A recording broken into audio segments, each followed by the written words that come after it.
Hi there. This is a short lesson about musical phrases, and let's go ahead and get started. First of all, let's define what a phrase is. It's a very basic unit of music that we need to be able to express clearly and meaningfully as musicians.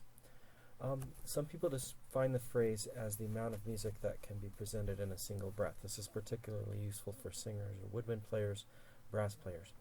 But it can also apply to those that play other instruments. A more theoretical definition of the phrase is that it's a musical unit that concludes with a cadence. And this is true of almost all phrases. They have some sort of cadence as a type of punctuation. I'm going to compare a musical phrase to a clause in language, which is a group of words with a verb and a subject, and then we can combine those into sentences, and then sentences into paragraphs, and so on. We can do the same thing in music with units of music, but the terminology is different. One of those words is phrase. We also can combine those into periods and so on. In language, we set things off from each other by punctuation, and a similar thing takes place in music, and we call this punctuation the cadence. So in language, we often find an idea, a clause that doesn't have enough weight to stand on its own, such as, one day as I was walking down the street, which has a verb and it has a subject, but it's dependent on the next part. I met a man with a wooden leg named Pete. So we can say that the first clause is dependent upon the second clause, so they need to happen together. And a similar thing happens in music with antecedent phrases and consequent phrases. This antecedent-consequent relationship is a dependency relationship where the first phrase, the antecedent, is dependent upon the second phrase, the consequent, to attain a sense of completion. Here's a very quick example of that. This would be like, one day as I was walking down the street.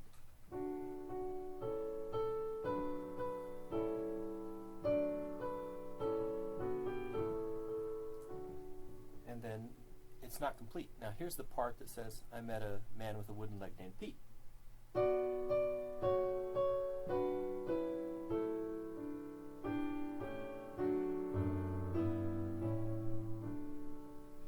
Okay, and that resolves it.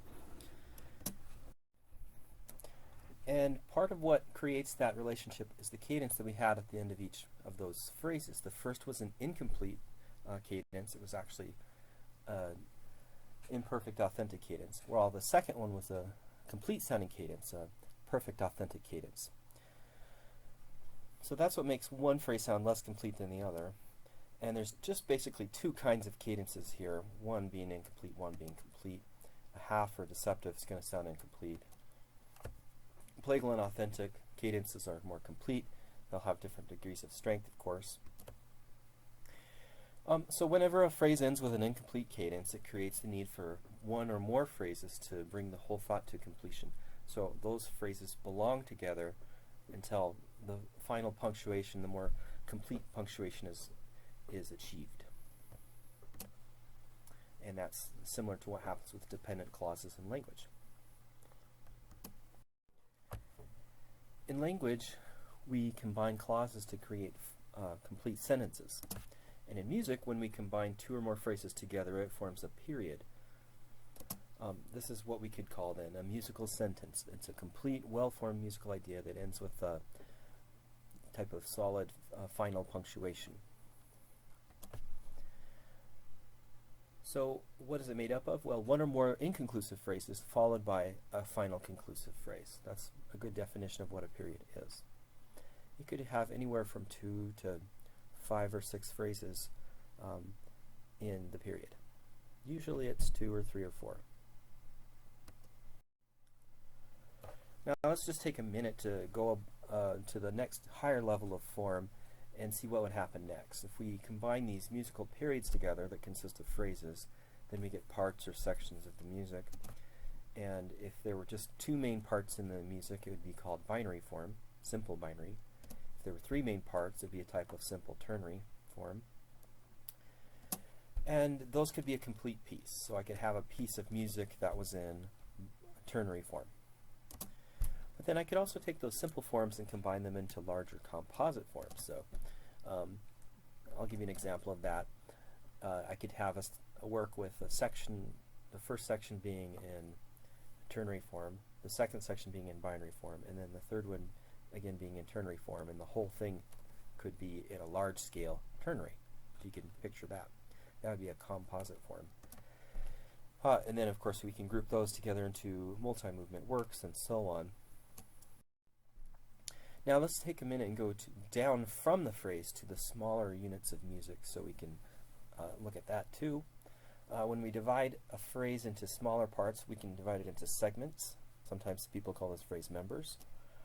And if these two phrase segments are about the same size as each other, we'll call them semi-phrases, and I'll give you an example of that in a minute. You can usually identify a semi-phrase with a long note in the middle of a phrase or a rest or something that divides it into two equal parts. It's fairly common. And now if we go down another level, of a smaller unit within the phrase would be a motive. All right, so and then we go down from motives to notes and so on. So those are the smaller units. So here's some examples of semi-phrases. I'm going to play some four-measure phrases that divide up into two equal parts, or two semi-phrases. So we could have the first half of the phrase be a repetition, the second half be a repetition of the first half, like this.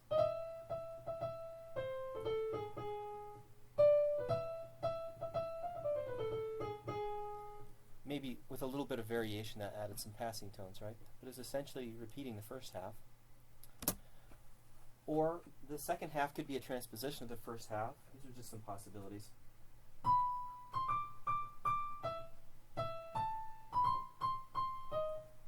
Okay, so there's an example of that. And we could have then, the semi-phrases could be completely dissimilar as well. So here's an example where the two halves are not similar.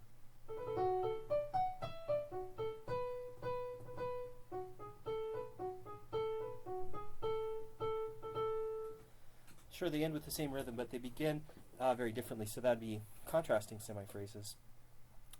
And the cadences in each one of those phrases, although I didn't play the harmony, would occur at the end of the four measures. And that's why those two-measure semi-phrases are not phrases themselves. It can be tricky sometimes to distinguish, but look for cadences to identify your phrases. These phrases are not as complete as, or semi-phrases are not as complete as phrases, of course, because they haven't arrived at any type of punctuation. So now I'd like to talk briefly about the harmonic structure of a phrase. Of course, the main harmonic goal in any phrase is to get to the cadence, which is going to be a 5 chord if it's half cadence, or a 1 chord if it's some type of authentic or playable cadence. So in a phrase, there's generally some type of clear harmonic motion, getting it from the beginning of the phrase to the final harmonic goal that it has. And this motion could take place throughout the phrase very regularly, or it could be a concentrated, quick harmonic motion towards the end of the phrase. So let me give you two examples. The first one has most of the harmonic motion happening right at the end of the phrase.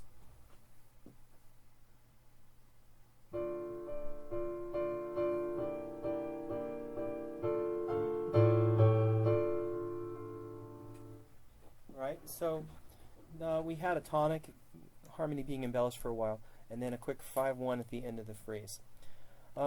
Another type would be a 1-4-5-1 happening regularly throughout the phrase, like this.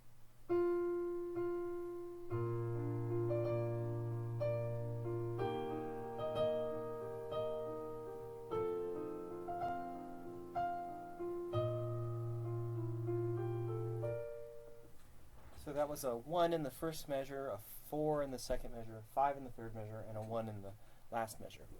It's actually more common for the harmonic motion to be more concentrated at the end, as we'll see.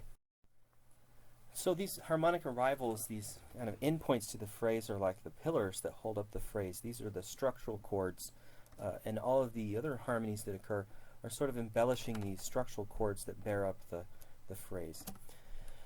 So the strong, tonic, predominant, and dominant functions those are the chords that are the structural chords. Tonics, the 1, the 4, and the 5, or a 2-6 is a predominant also.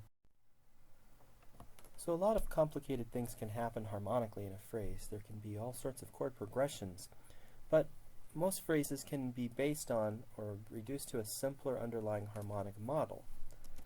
A lot of phrases will start on the tonic and end on the dominant, or start on the dominant and end on the tonic.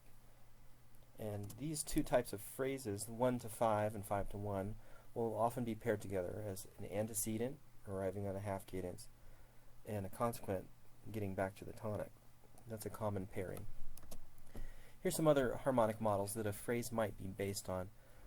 A tonic going to a predominant going to a dominant, or one going all the way through, tonic, predominant, dominant, tonic, or one that just has from the tonic to the dominant back to the tonic. So there may be other harmonies taking place, but those would be the structural harmonies that the phrase is modeled on. Okay, so there's some information about phrases and some language that will be used when we're talking about phrase form.